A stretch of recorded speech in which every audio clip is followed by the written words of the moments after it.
Hello, Europinay! Tambay muna tayo dito sa rooftop. At magkape po tayo. Kagagaling lang namin sa probinsya. At nandito na kami sa Maynila. At pagkagising ko, tumambay ako dito sa rooftop. At habang nag-i-enjoy sa buwan. At sa ilang saglit, naiba ang kulay ng paligid. At iba't ibang huni ng hayop.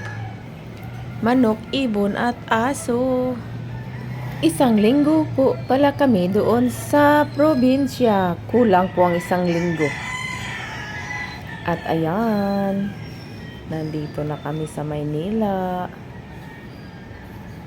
At tuwing umaga, gustong-gusto kong tumambay dito sa itaas. At dinig na dinig mo tilaok ng mga manok. At huni ng mga ibon. Kahit nandito po sa Maynila, mayroon pa rin palang mga ibon na makikita sa paligid basta mayroong puno. Mga ibon na sa puno ng mangga.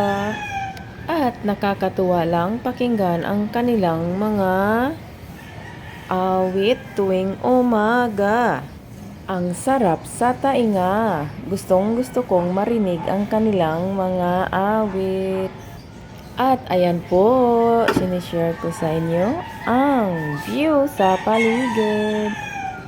Ang ulap po ay iba't ibang hugis. At bigla na lang maiba ang kulay ng paligid ng kalangitan. At bigla na lang na parang uulan na parang hindi naman. At ayun lang po, magandang araw sa inyong lahat. Salamat po sa inyong suporta. At sana po hindi kayo magsawa sa pagsusuporta at sa papanood sa aking mga sinishare na video. God bless everyone.